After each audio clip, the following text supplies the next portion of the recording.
Guys, kalian masih inget kan kalau Aner itu sempat ngeluarin Aner Pad 9 kemarin? Dan ternyata itu tuh laku banget di pasaran kata orang Anernya. Karena penjualannya yang rame, banyak kesebar sampai ke second dan juga ke third city. Jadi bukan cuma di first city sini aja. Nah, karena penjualannya kemarin sukses, nih Aner Indonesia ngebawa versi terbarunya, bahkan kenanya ini adalah AI tabletnya, yakni Aner Pad 10.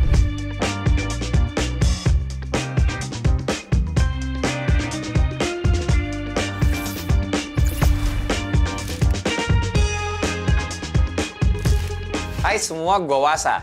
Ya, ini gue bisa bilang di awal ya, kalau tablet ini harganya tuh worth it banget. Cuma 5 jutaan aja, tapi teman-teman tuh udah dapat paket yang super lengkap untuk kebutuhan penggunaan sebuah tablet dalam kehidupan sehari-hari. Kabel data, kepala charger 35 watt ada di dalam paket penjualannya.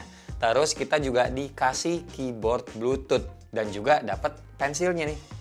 Kalau kita compare sama tablet lain, jangankan harganya yang 5 juta, yang lebih dari 7 juta aja itu belum tentu ngasih selengkap ini paketannya. Cocok banget buat teman-teman yang emang lagi nyari tablet juga untuk penggunaan sehari-hari, terutama buat yang mungkin pada suatu saat tuh lagi males gitu teman-teman bawa laptop. Sini, gue jelasin satu-satu.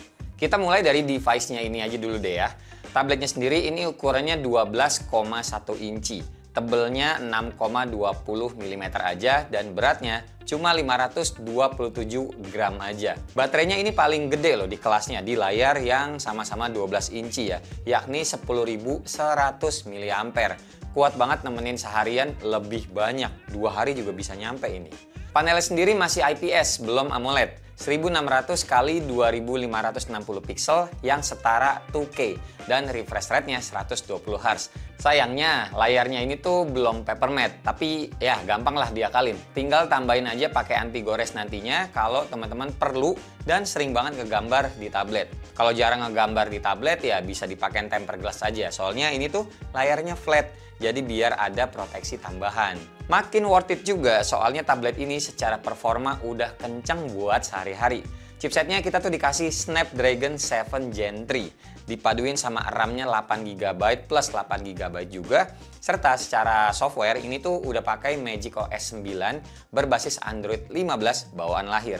Skor Antutu 10-nya gue ngetes bisa dapat hampir 850.000. Terus skor PC Mark dapat 14 ribuan, gede juga. Bahkan skor Geekbench 6-nya juga gede nih, baik yang single ataupun multicore-nya. Jadi gue coba buat main-main game berat ataupun ringan masih bisa dijabanin pakai tablet ini, asalkan grafiknya ngikutin bawaan default aja. Kalau dipaksa 60 fps ya tetap aja bisa sih. Nah buat storage-nya ini tuh cuma ada satu varian aja, yakni 256GB dan udah pakai UFS 3. Pindah-pindah file aman dan menurut gue sih segini udah cukup lah ya, soalnya kan ya pas awal-awal install aja storage-nya ini tuh kemakan sama file system dan yang lain-lain cuma 25GB aja. Jadi masih ada spare banyak tuh. Kamera depan sama kamera belakang masing-masing cuma ada satu dan resolusinya sama-sama 8 megapiksel. Dengan hasil yang ya kenanya oke-oke aja lah buat gue. Apalagi lensa depannya ini kan sebenarnya lebih diperuntukkan kayak buat ngejadiin webcam ya kalau kita tuh lagi ada meeting. Terlebih posisi kamera depannya juga gue suka. Dia ada di tengah-tengah saat posisinya landscape. Kayak emang udah disiapin aja gitu loh buat pemakaian pengganti sebuah laptop kan.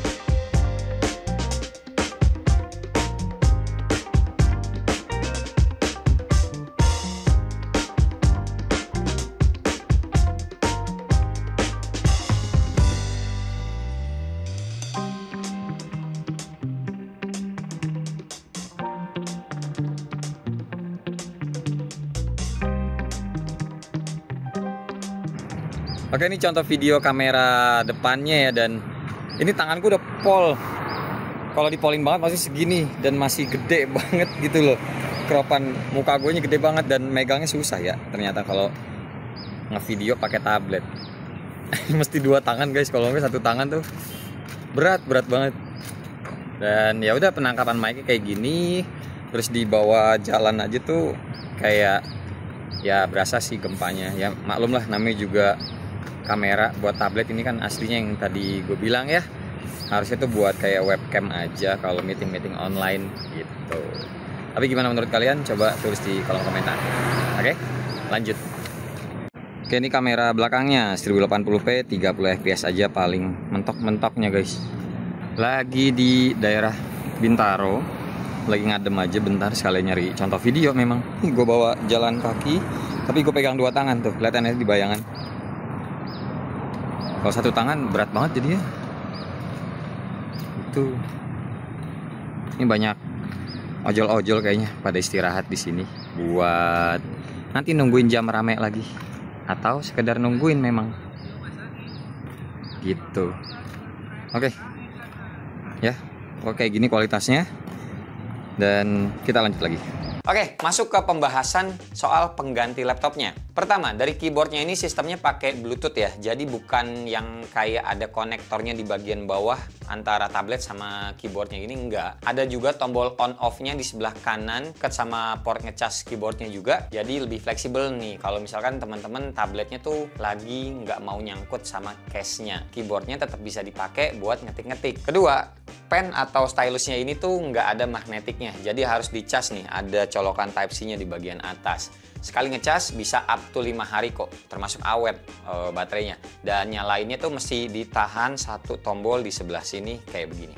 Dipakai buat ngegambar-gambar asik juga, dan ini stylusnya tuh ada tingkatan pressure-nya. Jadi tergantung nekennya semana dia akan berubah ketebalannya ya guys. Terus buat ngedukung kerjaan, si Honor Tab 10 ini tuh punya aplikasi bawaan yang namanya Honor Docs. Yang mana ini sebenarnya mirip-mirip kayak Office-nya Google, tapi lebih aman kenanya dan juga gratis. Suka kan kalian namanya gratis-gratisan?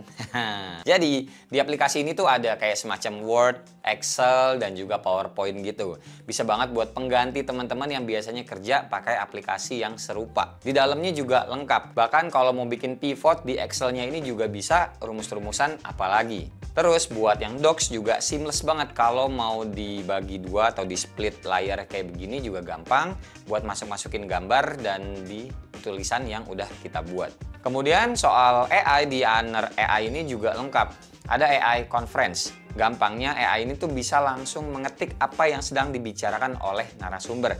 Jadi ini bisa kepake banget misalkan ya teman-teman tuh seorang reporter atau sekedar dengerin video YouTube, yaudah tinggal masuk aja ke notes dan dijalankan AI-nya seperti ini.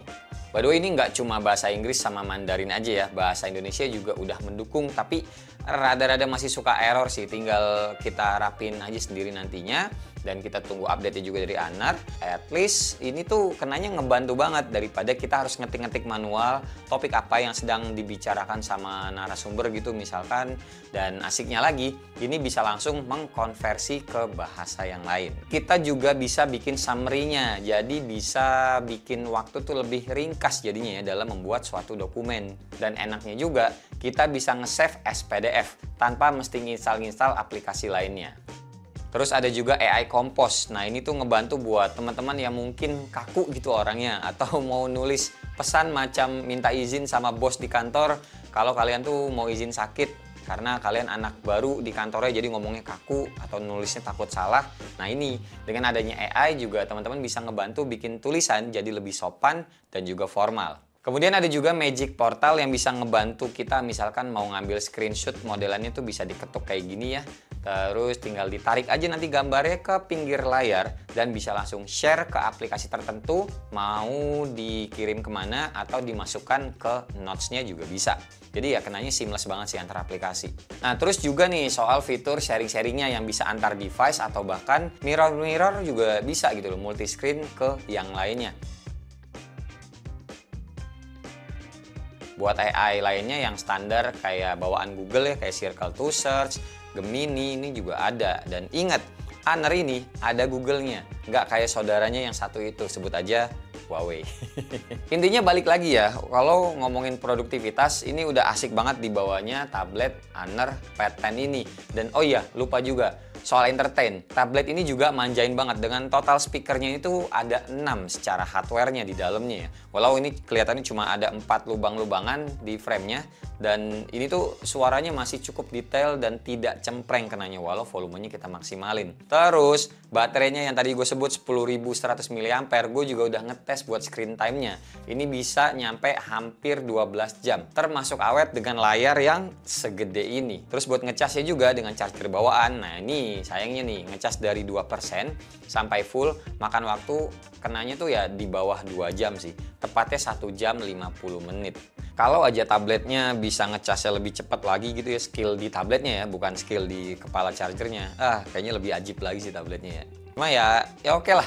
Makin kebayang kan tapi ya worth it-nya tablet ini. Honor Pad 10 buat teman-teman pakai sehari-hari dengan harganya yang 5 jutaan aja.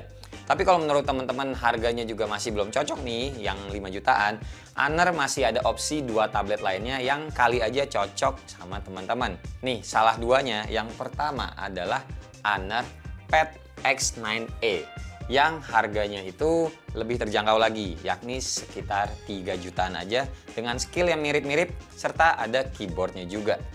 Atau mau yang lebih terjangkau lagi, ada namanya Honor Pad X7. Nih, ukurannya juga lebih mini lagi, lebih kecil, 8,7 inci yang masih bisa digenggam satu tangan. Asik banget ngebawanya kalau ukuran segini tuh ya. Dan apalagi harganya ini di sekitar 1 jutaan aja. Tablet sejutaan guys, kapan lagi? Jadi kalau ngomongin kesimpulannya, Honor Pad 10 ini menurut gue emang paket tablet yang super worth it di harga 5 jutaan. Kelengkapan paket penjualannya udah ngasih nilai tambah banget lah. Ada keyboardnya juga, ada stylusnya juga, plus ada chargerannya juga. Layarnya gede 12,1 inci, baterainya awet, performanya termasuk kenceng, dan fiturnya lengkap buat kerjaan maupun hiburan. Jadi kalau teman-teman butuh tablet untuk menggantikan laptop tipis-tipis atau sekedar perangkat all-in-one gitu buat produktivitas plus entertain, ya tablet Honor ini bisa jadi salah satu opsi terbaik di kelas dan juga di harganya. Apalagi Honor juga masih nyediain pilihan tablet lain yang lebih terjangkau kalau misalkan budget teman-teman itu terbatas. Intinya gini deh, di harga segini susah sih nyari paket yang selengkap dan seimbang kayak Honor Pad 10 ini menurut gua. Buat teman-teman yang tertarik sama lini-lini AI tabletnya Honor ini semua, bisa dibeli di toko officialnya Honor Experience Store, di Shopee ada, Erafone ada, dan juga di Eraspace ada. So, gimana menurut teman-teman? Worth it atau tidak tablet ini? Coba tulis di kolom komentar biar kita bisa diskusi bareng. Oke? Terima kasih buat teman-teman yang udah nonton dari awal sampai akhir. Sampai ketemu di video selanjutnya. Bye-bye. Cheers.